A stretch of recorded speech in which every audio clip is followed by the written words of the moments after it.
evening, Mark. Thank you for having me on as a guest. Yes, welcome. This is Mark, aka Agent Orsons. This is a series that actually kind of like I just got the idea, but it's called Tea With, and it's going to be me having tea and just having a chat with different people. It's a great concept. Tonight, I have a very special guest, and he's a man that I really am very impressed with.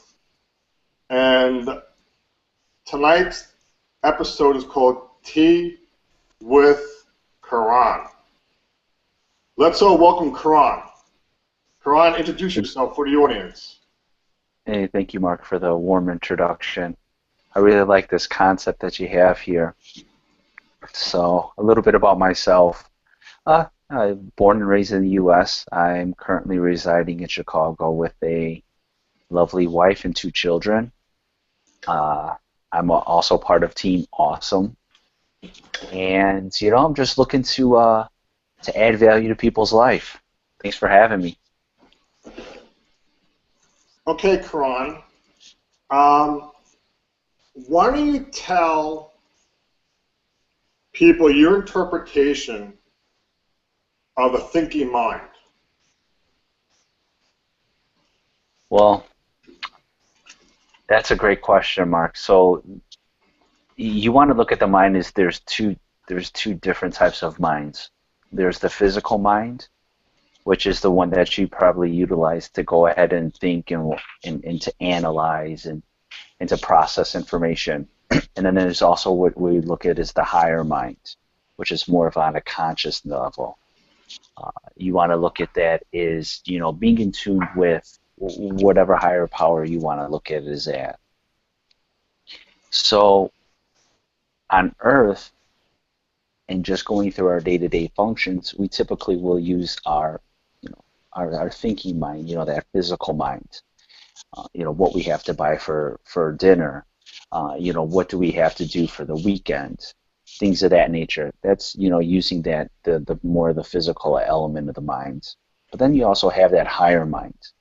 Some people will call it God consciousness. Some other people will call it, just that oneness. Very few people really have had experiences in really tapping into that. There are people that have had glimpses when you've been inspired, or if you had a great idea, or through meditations or different practices, people will get glimpses.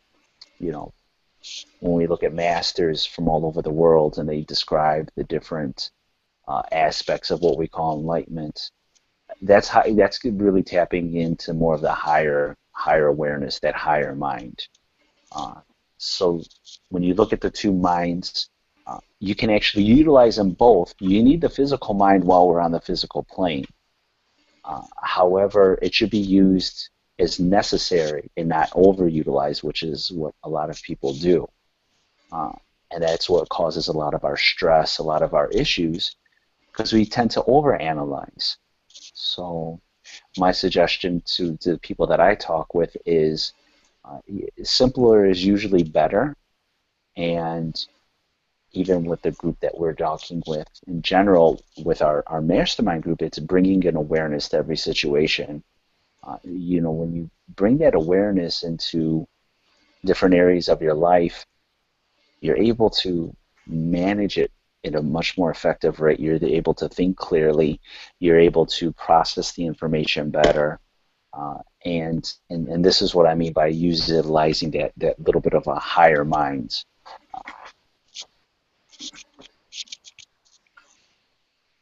Kran? Yes, sir. How would you describe enlightenment to someone that's never experienced it before? It's funny that you asked that, because I've never experienced it myself. So for me to really comment on it would be more on what I've read through different literature. I've never experienced it myself. Would you say that to feel a sense of connection to source, creates a certain level of feeling and awareness. Absolutely. I think that the more that you are in tuned, you want to look at your mind as almost like a tuning fork. Okay. So the more that you are in tune to more of that higher level of consciousness, you're definitely going to be on a higher plane. You're going to be more in tune with your feelings. More than likely, you'll be more empathetic.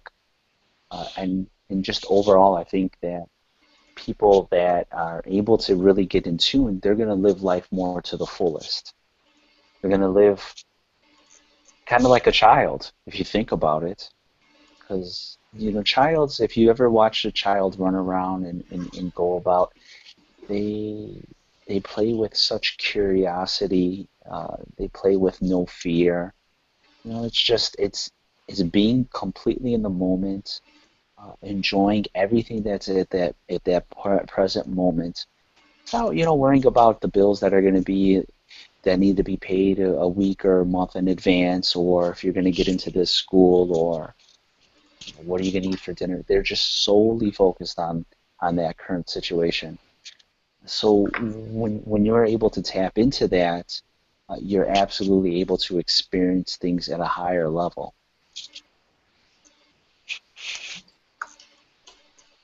Kran, Yes, sir. I'm going to read something to you, Okay. and I'd like to know your thoughts on your statement, because I think it's something that you will identify with, and something that will come from you. Okay. So listen to me carefully. I'm going to read this affirmation, and you let me know the resonation of it within yourself. Are you ready? Okay. Yes. Affirmation. I align my personal will with my understanding of divine will, and I move forward with clarity and confidence. That is you.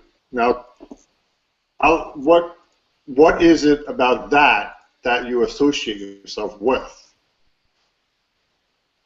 Well, the first thing that came to me was when you align your wealth with the divine wealth, then you're looking at more of a unlimited amount of wealth. Because if you look at the divine, there's unlimited resources, unlimited abundance. The challenge, though, with that affirmation is there's that logical mind, which we spoke of earlier. So the minute you say that, there's going to be a bit of a conflict. And you and I have even discussed in the past, it's the way you can word an affirmation, which would bring it more of a positive effect, or it can cause more conflict. When you look at that affirmation as a whole, in of itself, it's true theoretically. Everything is, and even as Tom mentioned, everything can be true to a certain extent, but it depends on the person that's saying it, and their belief behind it. So people that would repeat that affirmation are speaking truth, but is it their truth? And can you repeat it one more time, because it was, Yes, I will repeat it because it has a lot of importance, I think, to you. So hmm it came out. I mean, you chose the affirmation. So this is the affirmation, and I think maybe the affirmation chose Quran. hmm So, and I think it's something that you associate with. Actually, I believe it's so. So the affirmation again is I align my personal will. What's your personal will, Quran? my personal wealth is my family, my health, Excuse me. and my mindset. Excuse me. Those are my three So your my personal personal wealth. will. Oh, WILL. okay, excuse me. Um, my motivation, I would say that the drive to really make the most I am able to of this life, to accomplish the most that I'm able to, and to provide the best life for my family. That's my will, Okay. my drive. I align my personal will with my understanding of divine will. So, how would you describe divine will? Okay, so yeah, I apologize because I thought it sounded like you said wealth. Oh, Divine will. well, that's my New York accent. um, I get that a lot, because it's tough to hear me talk sometimes. So no, no, I you're do good, man. apologize for the confusion. So I hope that makes more sense to you. I mean, the divine will is Yeah. essentially your will in action Okay. because it's not going to be independent of anything other than you. If you decide you want to have a good life, for example, and you're willing to go for it, and you line your thought and your action, it'll happen. It might not happen at that very second, but it'll happen. You need persistence. That divine will is not going to be independent of what you're trying to accomplish. It's not going to work against you. It's going to be in alignment with you. So essentially, it's basically an agreement for your own personal will. You of yourself are divine, okay? And this is our experience on earth, is to really realize that. So the divine will is basically an agreement of your will. It's your will squared.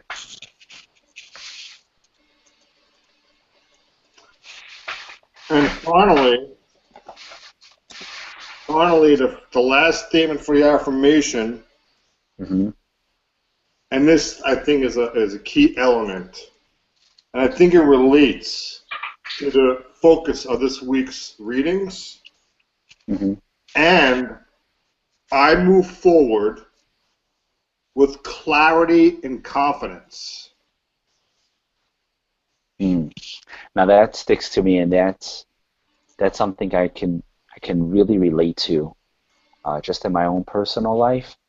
I think everybody in general, moving forward with clarity and confidence, I think is the only way that you can really move forward. If you have the clarity, if you have the vision, if you have the confidence, then you're able to proceed in whatever direction you want. Okay? If I give you a map and I say you need to get to the West Coast, but I don't clearly paint a picture of how you're supposed to get there, that's that vision, that clarity. You might end up getting to your destination, but it might take 10, 20 years longer.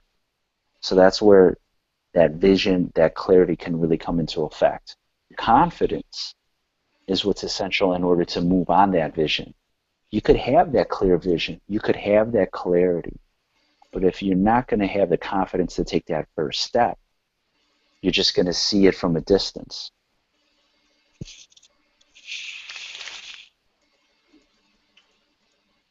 Karan, this is the most awesome talk. I'm really enjoying this conversation with having. You I'm really speak very good words, and it totally resonates with who you are. What does a healed heart mean to you? A healed heart. a healed heart. Well, I guess it would depend on the perspective of who's actually mentioning it. To me personally, Yes, your personal perspective of a healed heart. Something that sticks out. I think, uh, I've had a lot of trials and tribulations in my life, and anybody that were to meet me would not know or be able to tell my past, just from my personal experiences.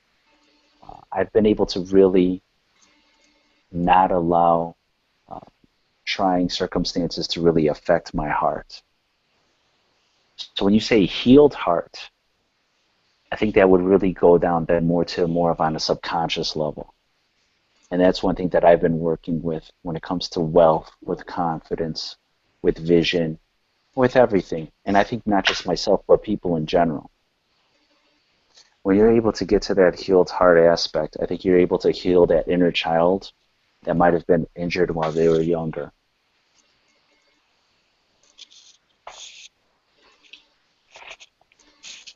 Kiran, Yes, sir. what does fire mean to you? What is inspire? I'm sorry, say that Fire. again, Mark. Fire. What does fire mean to me? Yes. I would say fire. Hold on a second.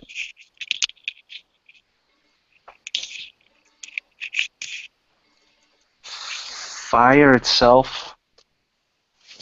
The first thing I think of fire, well, in the alchemy process, and alchemy is being able to convert specific elements into more of a refined element. So like metal, like a specific metal into like gold, or copper into gold, something to that effect. However, in order to get to that process, you have to have a certain amount of heat, fire. And then I also relate fire to the Mulatara, excuse me, the, the navel center, which is the Manipura chakra. Yes. Uh, that also is associated with the element of fire. So when I hear heat, fire, those type of things, I think of that. And then also fire, I think, is associated with that passion that people have. Wow. This comes up. What about self-expression? Your life. How about fear? Fear to me is a projection of what you think the future can hold. Okay. Now A I'm also projection of the seeing mind. I'm also seeing fasting, detoxification, cleaning, cleansing rituals. How does that resonate with you? Yeah, I typically try to do fasting as often as possible, like juice fasting. Like my normal ritual would be to do like a juice fast once a month, where I would try to do like 5 to 10 days of a juice fast. Hmm. So that resonates with me just because of the passion for health and wellness in general. So, Quran, Hmm. you ever hear of kinesiology? Yes, What is it? it's basically the effect of the body. So, like for example, if you were to tell a lie, there's ways to test the body because the body's not able to lie. So it's almost like the body's reaction to energy, to truths, things of that effect. Uh-huh. Have you ever tried it on yourself? Yeah, it's funny. Um, I have a little experiment in which you can actually tell whether a person is telling the truth or not. And it's basically you just put out your arm, and then the person that's doing the questioning, he'll just gently push down on the wrist of the extended arm. Uh-huh. And you'll ask the person the question whether it's true or false. And as you push down, as the person extends their arm straight across, you tell Yeah. them to resist. If the person is lying, even if they're trying their best and they try to resist, the arm will still go down without hardly any effort. So anytime I feel like my daughter is not being honest, I say, okay, Dia, let's stick out your arm. Let's see if you're being honest. And we play it. She likes it. It's called the honesty game for her. But that's a long story for, for your question.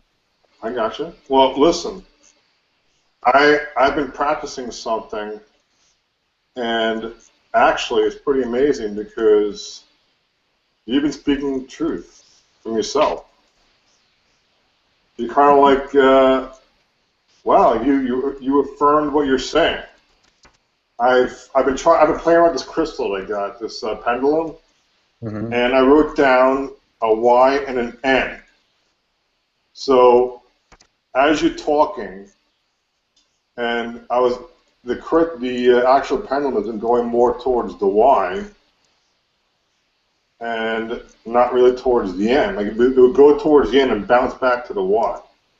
Hmm. Pretty interesting, I must say.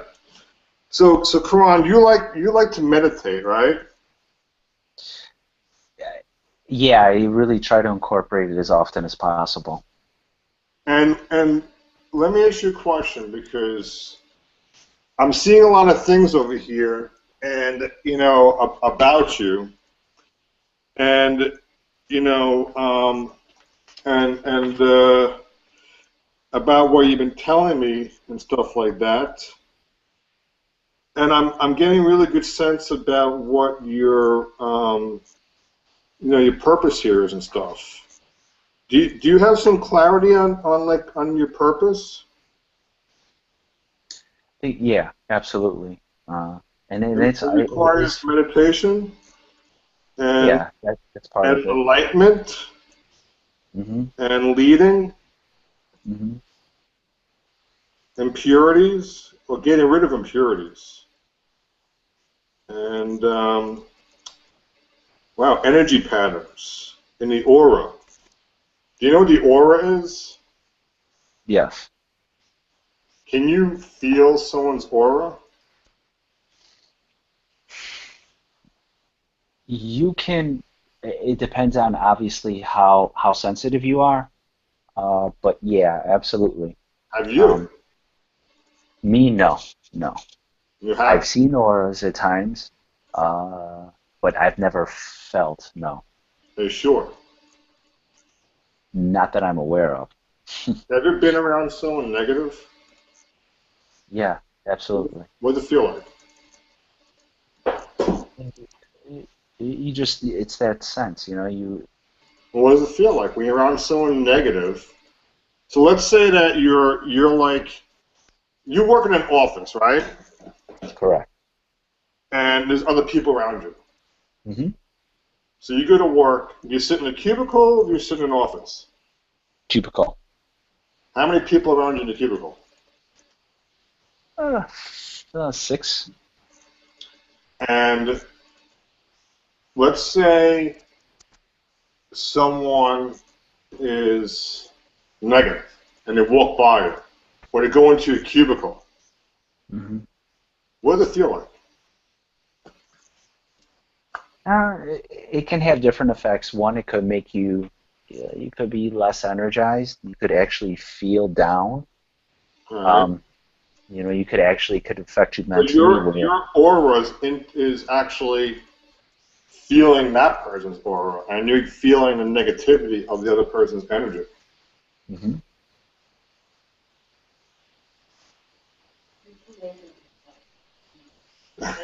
Okay, I'm cheating. We can hear you. What's that? um, how does that relate to you? The aura or feeling somebody's negative energy? The aura. You know, I've always been interested in auras to a certain extent. Uh, Auras are interesting in the fact that it's never going to be one specific thing. There's a lot of variables that affect a person's aura. Okay. Um, so I mean, to that extent, that's probably the only way that I would really say that it's impacted me in any way, just in terms of pure interest. And then, like I had mentioned, I've seen a couple from here and there. That's been pretty much the my extent. Okay. This is your answers, your choices about what you're choosing and saying. Hmm.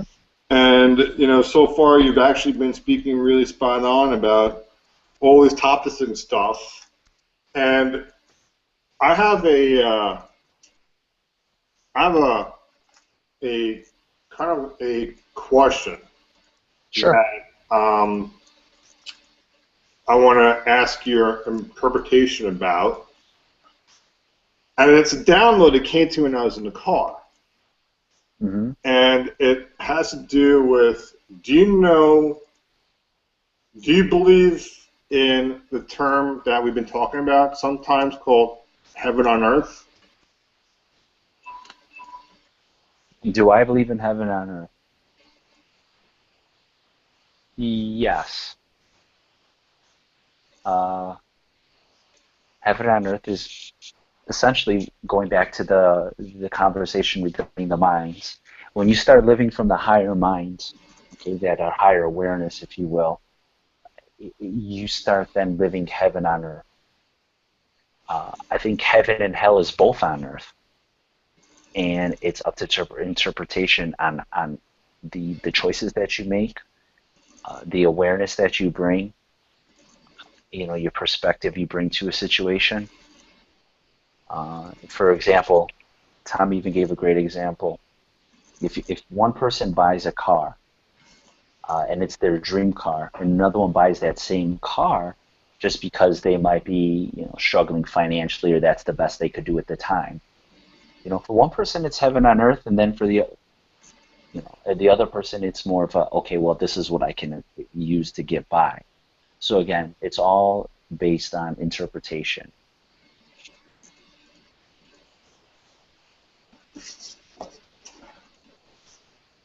Have you felt heaven on earth? Yes. And to somebody that maybe, hasn't felt it, Hmm. how would you describe it to somebody that hasn't felt it, doesn't know what it is, that actually doesn't believe it kind of exists? Well, see, one of the first thoughts that came to me during for heaven on earth would be the birth of my children. Being able to see that there was joy, seeing my wife. It was just, the situation of itself was, it was an emotional, powerful, moving experience in which you would describe that as heaven on earth. Um, for somebody that says they've never experienced any glimpses of heaven on earth, I mean, that in and of itself, you'd have to question down so much more, to what they would describe as heaven, because certain people would think it's this place in the clouds. Um, my question would be then, what would they describe as heaven? Okay, outside of just this maybe place in the clouds or somewhere off in another universe of some kind. And then try to bring the person to get an understanding of maybe certain times that they've experienced really joyful or positive or happy situations, and then just try to see if they can magnify that and see, kind of give them as that being a glimpse of heaven on earth.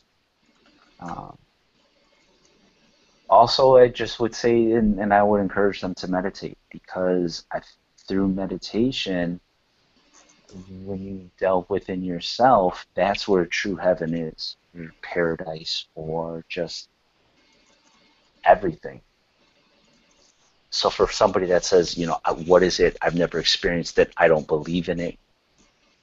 Say, well, then, why don't you try doing this if you're open to it, and then just meditate and see what you experience.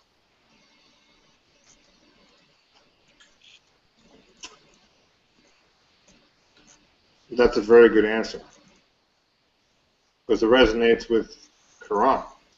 Right. Quran, you definitely have a good way of expressing yourself, and I just want to make this all about Quran, who he is, and what he brings to the world. So, you know about the script, right? Mm-hmm.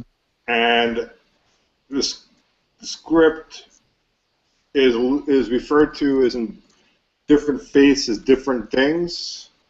Mm-hmm. And heaven and earth is something that you felt. You Mm-hmm. explained it, and explained it in a way that people can understand. And yet, it is something that people have felt, but because the script doesn't want us to think it's real, it manifests itself in different things. And one thing that does a lot of damage is loss or setbacks. How would you advise somebody that's experienced a setback and the scripts got them thinking that why move on, and gets them stuck in the setback? But the truth is we want to strive for heaven and earth. So what would you say to someone about a setback or a loss?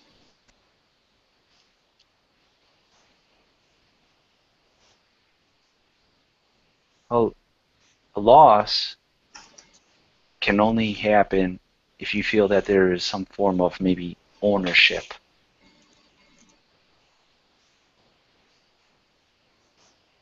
Whether it be a child, a relationship, a position, physical, well-being. Feel like you own it. When that's taken away for whatever reason, you feel like it's a loss. So you want to take it and look at it from a different perspective instead of being an ownership, but just as a way of having it, go through your life without having that ownership, but more of a partnership, or I would say, like a partnership of some sort. Then it won't necessarily be a loss. It would be more of a transition to me. Um, Setback, again, is something that your expectations, you're expecting to achieve X, Y, and Z by a certain amount of time. If it doesn't happen as you want, that's a setback. So what I would suggest is, do what you can right now, okay?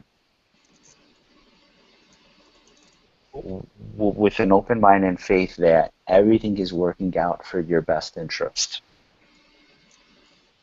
And I understand it is human nature. It's everybody's nature to want specific things, to get everything immediately. But you also have to have that trust that there is this guiding force, that's there to not only guide you along the journey, but also is going to be in agreement with you in doing actually what's best for your interest. So stop projecting and stop thinking so much in terms of the things that you need. And instead of focusing on that setback or that loss, bring that focus to the gratitude and the appreciation of what you have and all that you need to be thankful for.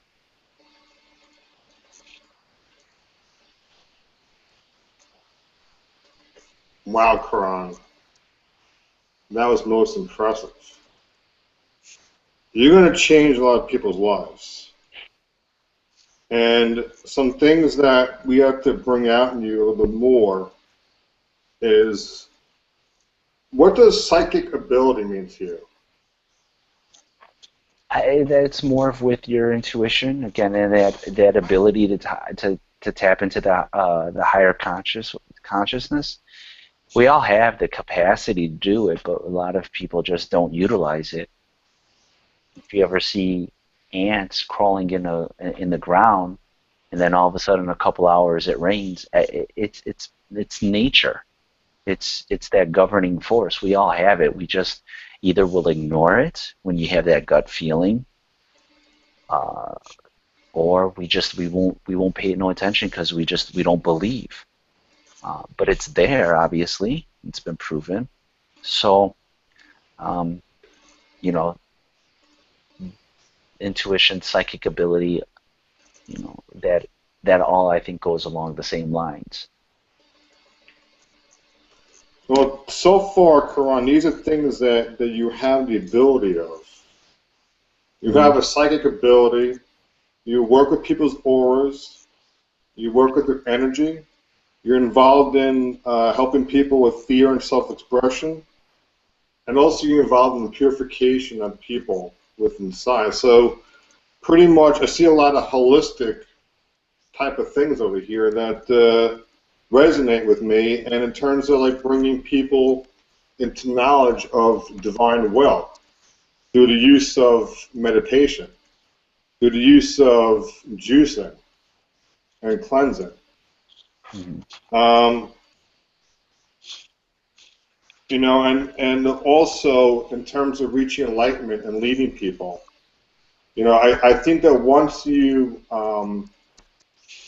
know, have more faith and trust in yourself, you get yourself closer and closer to enlightenment. Because I think that you've felt it, previously, because you meditate and you take yourself to a space of oneness, and you become one within. So why don't you tell everybody about oneness within and how that relates with you?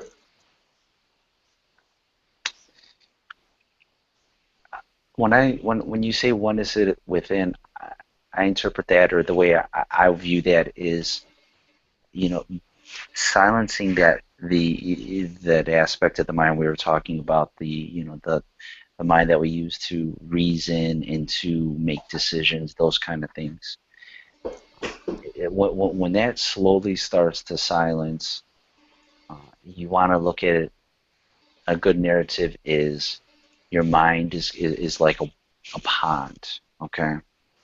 And the raindrops and the ripples on the water are thoughts. Well, when you go deep into meditation and going deep into the water, you see the ripples, but the deeper you go, the ripples become, they're no longer there. And the deeper you go further, then there's just stillness. There's just oneness. There's no difference between then the top or the bottom. You are the body of water. You're the darkness. You're the light. You're everything that's within the body of water as well. That's oneness. I felt it, Karan. You definitely painted a wonderful picture. And it's funny how life winds up because it manifests itself into, careers that necessarily jobs that necessarily we choose. Maybe our script chooses them, but underneath everything, we actually have inherent gifts and talents. And, because of the fact that we have a certain job or whatever, that job becomes who we are, which we aren't. And while we're having this job, I think that we should be able to have the ability to practice our gifts and talents on others and seeing, like, kind of like experimenting with others and seeing how it works and being our fullness that we are, wherever we are. And one thing I like about this group and the opportunity being given is I think that we're all here unifying each other and helping each other, and then honing in our trade. And I think that I see us eventually doing our own thing. So in terms of doing our own thing, what's something that Quran can bring to get started? The belief in other people, the belief that everyone has the potential to accomplish anything that they absolutely desire, and to bring that to the light of people, in which, if that lamp isn't burning or if it's very dim, to really help spark that lamp. to ignite that fire within each individual to make their life better, to make their family life better, to make their community better, to make the world better.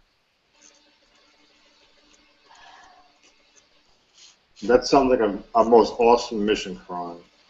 Just by being Kran, you could definitely make some big changes. And I'm really looking forward to, seeing you develop and grow into more, because you definitely are going to be, a big agent in, this mission that we're doing over here. And I would just like to say that before we went online, I used to do a lot of work with crystals, and I think crystals are like energy. So I asked Karan to pick a color, and Karan had picked the color green. And I had picked a crystal called malachite, which happens to be, and I was reading from this book, and it felt like I was reading Karan's biography, and I was pulling words out of this reading, and it was just words that identified as Karan. And Karan, you should definitely get a malachite crystal, Malachite, malachite. Okay. It's a stone that you should definitely carry around with you. Meditate with the stone. And there's two places where it suggests to place it when you meditate, okay? So the first place it suggests is the solar plexus, the third chakra, the solar plexus, and the heart, the fourth chakra. But another suggestion is to put it on your third eye for visualization. I think that's something it would definitely help you with. And I just recommend you should get that. And I think it's a stone that will bring your mission and your purpose more closer together. And I'm really proud of the strides that you've taken over here. You took action and made a really good step. So what can people look to Quran to, what advice would you offer people? Yeah, what advice would you offer somebody who's listening to this right now? Or not like right now, but, to the recording or whatever it is, and it's at this point in the recording before we close, and this could be like anybody. What advice would you give to any random person that be listening to this recording at this very moment in time in the recording? So you understand my question? So as someone listening to this recording, hearing your voice, any random person, you don't know who it is, what advice can you give a total stranger?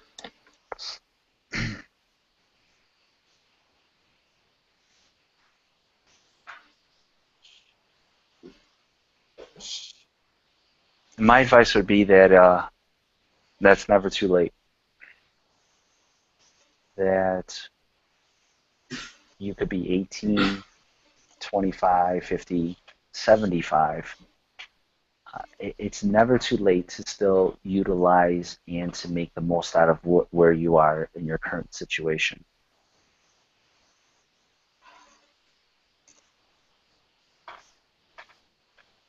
We all have a great capacity to change the world. And it's been shown time and time again when people really tune into within, and it all starts with the one person.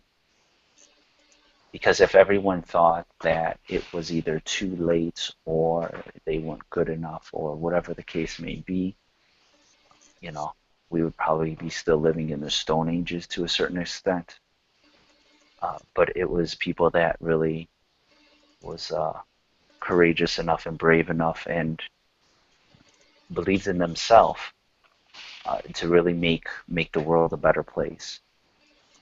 So it's never too late, and it's your duty. It is your duty, to be giving a human birth to not only make the world a better place, but to evolve as high as possible for yourself. There's been a lot of great stories of great saints and people of all different faiths that really didn't evolve, if you will, or reach those higher levels until they were later on in life. There's been plenty of stories of people that didn't get to these stages, till they were in their 60s and 70s. And yet they made such powerful impacts on countries, on people, on mindsets. So it's never too late, but you have to start now. There is no tomorrow. There is no yesterday. There's only this moment. And that's cliche, but it's absolutely true. And if you put off to tomorrow what you can do today, you might be missing out on some great opportunities. That's probably that's depending on the circumstance, that's probably what I would be trying to relate to everyone.